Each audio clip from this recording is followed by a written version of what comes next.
सबक नंबर 1, सल्तनत विजयनगर या विजयनगर एम्पायर। नंबर 1, इसका बानी। बानी का मतलब होता है शुरू करने वाला, बुनियाद रखने वाला, या इसको हम फाउंडर कहते हैं। हरिहर और बुक्का ये दो भाई थे। इन्होंने 1336 सन ईस्वी में विजयनगर सल्तनत की बुनियाद रखी, यानी इसको शुरू किया। इसका पाया तख्त या सदर मुकाम या इसका कैपिटल सिटी जो है वो हम्पी था, जो जिला बल्लारी में वाक़ा है। इस सल्तनत का कौमी निशान जो है वराह यानी सुअर को कहते हैं। ये देखिए, ये विजयनगर सल्तनत का निशान था। इस सल्तनत का मशहूर राजा कृष्णदेवराया था। ये कृष्णदेवराया है जो इस सल्तनत का मशहूर राजा हुआ करता था। अहम खानदान। इस सल्तनत में 4 खानदान अहम हैं, इंपॉर्टेंट डायनेस्टीज। नंबर 1, संगम खानदान, संगमा डायनेस्टी। नंबर 2, सालवा खानदान, सालवा डायनेस्टी। नंबर 3, तुलुवा खानदान, तुलुवा डायनेस्टी। और नंबर 4, अरुवीडू खानदान, अरुवीडू डायनेस्टी। तो यह सल्तनत 4 खानदानों पर मुश्तमिल थी। इन 4 खानदानों ने मिलकर विजयनगर सल्तनत के नाम से हुकूमत की। सबसे पहले देखेंगे संगमा खानदान के बारे में, संगमा डायनेस्टी। हरिहर इस खानदान का पहला राजा था, यानी संगमा खानदान में जो पहला शख्स जो राजा बना उसका नाम था हरिहर। इस सल्तनत का फैलाव देखेंगे मगरिब में कोंकण के साहिल तक। देखिए, भारत के नक्शे में हमें जुनूब की तरफ देखना है तो यह मगरिब है। तो इस जो समंदर के किनारे वाले हिस्से को कोंकण कहते हैं।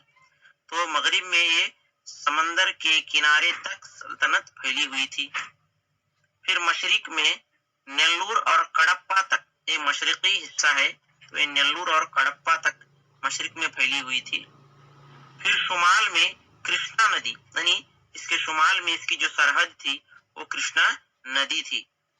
और जुनूब में कावेरी नदी तक, ये जुनूब है, कावेरी नदी तक इसकी सरहदें वाक़ थी। हरिहर की मौत के बाद उसका भाई बुक्का राया बादशाह बन गया और मदुरई के सुल्तान को शिकस्त देकर इसके बेटे केम्पन्ना ने सल्तनत की तौसी की, यानी मदुरई का जो सुल्तान था उसे शिकस्त दी। फिर इसके बेटे केम्पन्ना ने, हरिहर के बेटे केम्पन्ना ने सल्तनत को की तौसी की, यानी सल्तनत को फैलाया। देवराया दुवम या इसको प्रौढ़ देवराया भी कहते हैं। यह शख्स संगम खानदान का मशहूर राजा था, यानी देवराया दुवम संगम खानदान का मशहूर बहादुर हुक्मरान था। तख्त नशीनी के बाद इसने बड़ी फौज बनाई, यानी जब वो बादशाह बन गया, जब तख्त नशीन हो गया तो उसने एक बड़ी फौज बनाई जिसमें कई मुसलमान फौजियों को शामिल किया। तो देवराया दुवम की फौज में मुसलमान सिपाही भी थे जो तीर अंदाजी और घुड़सवारी में बहुत माहिर थे। इस फौज की मदद से आंध्र के रेड्डी को हराया। देवराया दुवम ने एक बड़ी फौज बनाई और आंध्र, यानी जो अब मौजूदा आंध्र प्रदेश और तेलंगाना है, वहां रेड्डियों की हुकूमत थी, तो उन रेड्डियों को उसने हराया। और बहमनी सुल्तान अहमद शाह से जंग करते हुए मुदगल, रायचूर और बंकापुर पर कब्जा किया। तो बहमनी जो हम आदिल शाह कहते हैं, बीजापुर, गुलबर्गा, तो उस खानदान का अहमद शाह बादशाह था। तो उससे भी हराकर देवराया दुवम ने मुदगल, रायचूर और बंकापुर पर कब्जा कर लिया। लक्कन्ना दुंडेश इसका फौजी कमांडर था, यानी इसकी जो फौज थी उस फौज का सिपह सालार या कमांडर जो था वो था लक्कन्ना दुंडेश। देवराया दुवम एक मजहबी रवादार था। मजहबी रवादार यानी तमाम मजाहिब की इज्जत करने वाला, तमाम मजाहिब को साथ लेकर चलने वाला था। इसने अपनी सल्तनत में जैन और विष्णु के मंदिर बनाए, اور ایک مسجد بھی بنائی تھی۔ اس کے درباری شاعروں میں شری ناتھ اس کا درباری شاعر تھا۔ ایک سنسکرت عالم بھی رہتا تھا جس کا نام تھا ڈم ڈما، اور کنڑ کا شاعر بھی اور اس کا وزیر بھی تھا جو ہے لکھنا دنڈیش۔ لکھنا دنڈیش بیک وقت اس کا فوجی کمانڈر بھی تھا اور ایک کنڑ زبان کا شاعر بھی تھا۔ تو یہ تمام شعرا شری ناتھ، ڈم ڈما اور لکھنا دنڈیش دیورایا دوم کے دربار میں رہتے تھے۔ اس سے ملنے والے القاب یعنی لقب دیورایا دوم کو گج بیٹے گار تو سمدرادھیشور اری رایا وبھاڑا یہ لقب سے یاد کیا جاتا ہے۔ اس کے دربار میں ایران سے ایک سفیر آیا، ایک ٹریولر ایران سے آیا جس کا نام تھا عبد الرزاق۔ تو عبد الرزاق دیکھیے عبد الرزاق ہے، عبد الرزاق ایران سے بھارت آیا۔ اس وقت دیورایا دوم کی حکومت تھی جنوبی حصے بھارت کے جنوب میں۔ تو عبد الرزاق یہاں آیا، کئی سالوں تک رہا۔ اس کی سلطنت میں گھوم پھرنے کے بعد اس نے دیورایا دوم کے بارے میں اور وجے نگر سلطنت کے بارے میں کہا ہے کہ اتنا دولت مند پایا تخت یعنی صدر مقام کیپٹل، اتنا دولت مند پایا تخت میری آنکھوں نے پہلی بار دیکھا۔ یعنی اس سے پتہ چلتا ہے کہ وجے نگر سلطنت ایک بہت بڑی سلطنت تھی جس میں کافی دولت پائی جاتی تھی۔ پھر کہتا ہے کہ شہر کے لیے 7 قلعے ہیں، یعنی شہر کو 7 قلعوں سے تعمیر کیا گیا ہے۔ رایا کی فوج یعنی دیورایا دوم کی فوج لاکھوں کی تعداد میں کھڑی ہے۔ تو اس سے عبد الرزاق کے اس قول سے، اس جملے سے دیورایا دوم کی سلطنت کا پتہ چلتا ہے۔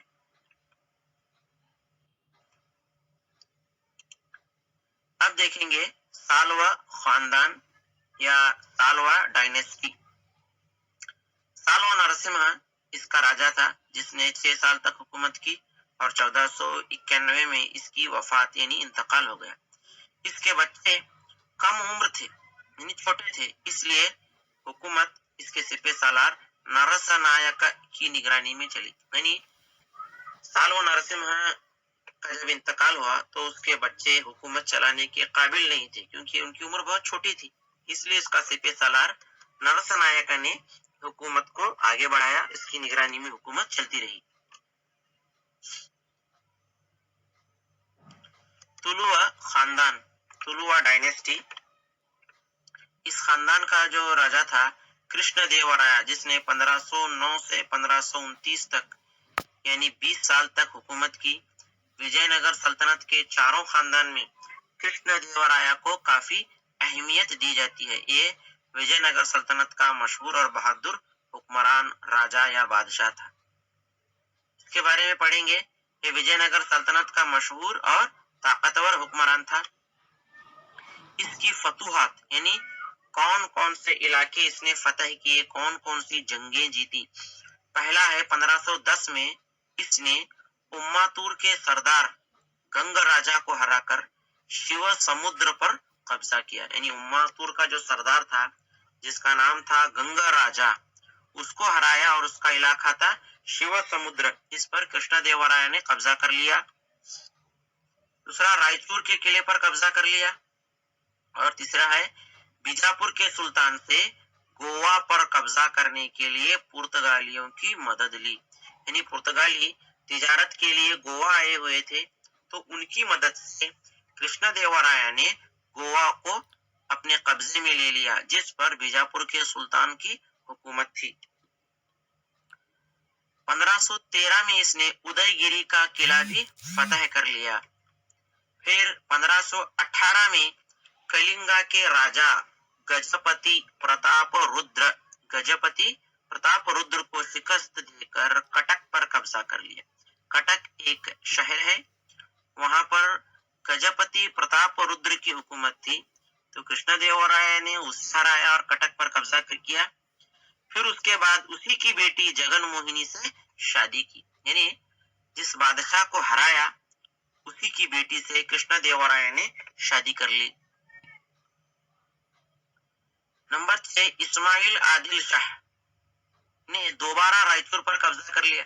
इससे पहले कृष्णदेवराय ने रायचूर पर कब्जा कर लिया था, तो फिर वापस इस्माइल आदिल शाह ने अपने वापस इलाके को दोबारा कब्जा किया, जिस पर कृष्णदेवराय ने आगे बढ़ते हुए गुलबर्गा और बीदर के किलों पर कब्जा किया। ये गुलबर्गा और बीदर बहमनी सल्तनत के इलाके थे। तो जब इस्माइल आदिल शाह ने रायचूर को दोबारा अपने कब्जे में लिया, तो कृष्णदेवराय ने उन्हीं के सल्तनत के यानी इस्माइल आदिल शाह की सल्तनत के गुलबर्गा और बीदर के किलों पर कब्जा कर लिया और वहां पर बहमनी शहजादे को आजाद करा के उसे बीदर पर तख्त नशीन किया। यानी बहमनी शहजादे को मुक़य्यद किया गया था, यानी कैद किया गया था। तो कृष्णदेवराय ने उस बहमनी शहजादे को आजाद कराया और उसे बीदर के तख्त पर बिठाया। इस वजह से यानी तख्त पर बिठाने की वजह से उसे एक लक़ब दिया गया है कृष्णदेवराय को, और वो लक़ब है यवन राज स्थापनाचार्य। यवन राज स्थापनाचार्य ऐसे अल्फाज कर्नाटका की तारीख में मिलते हैं जो कन्नड़ या संस्कृत में होते हैं। तो आपको इसकी मशक करनी है, इनको बोलने की आपको प्रैक्टिस करनी है। यवन राज स्थापनाचार्य।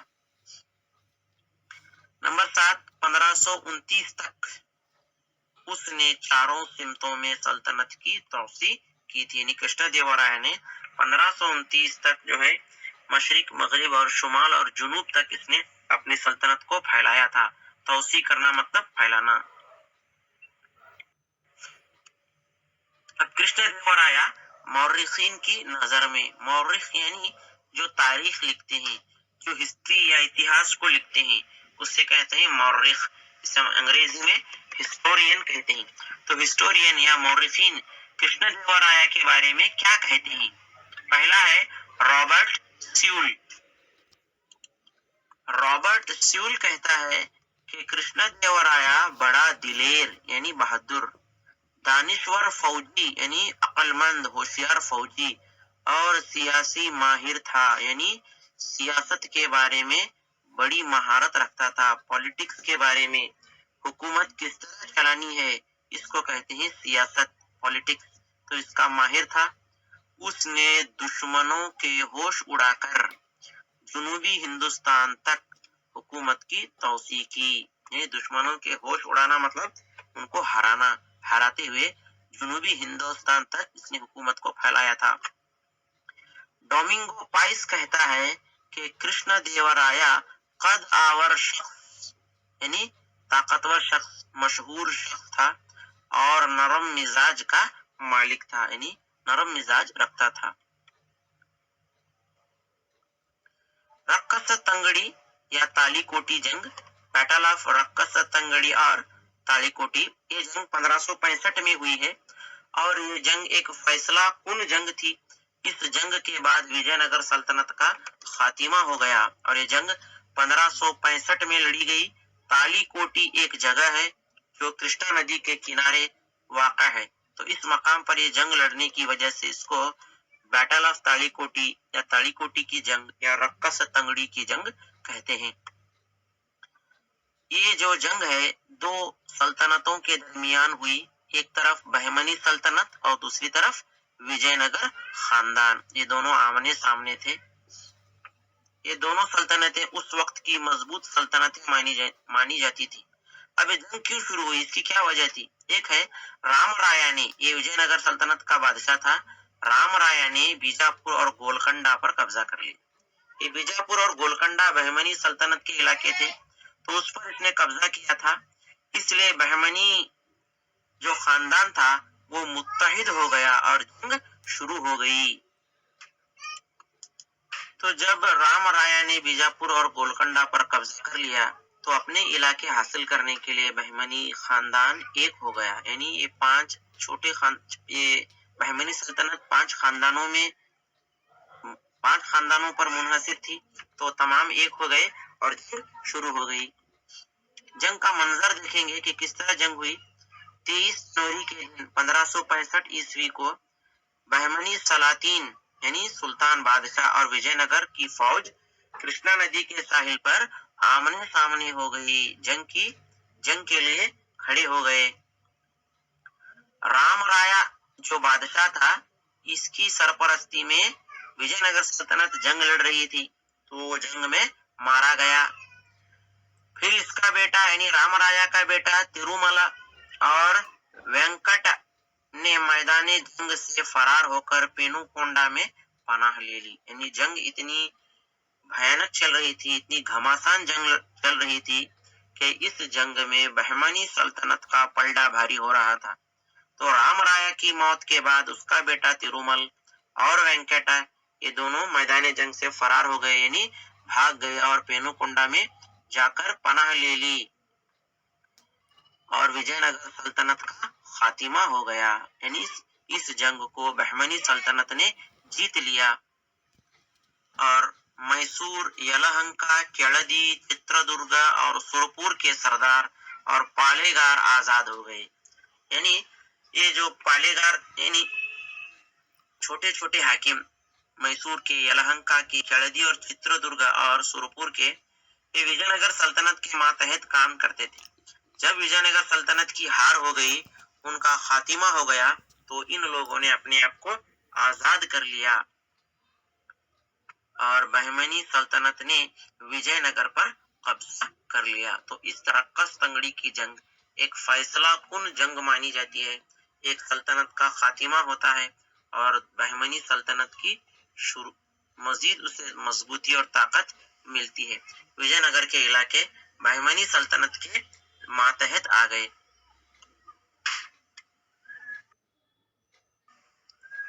अजीज तलबा, ये सबक दो हिस्सों पर मबनी है।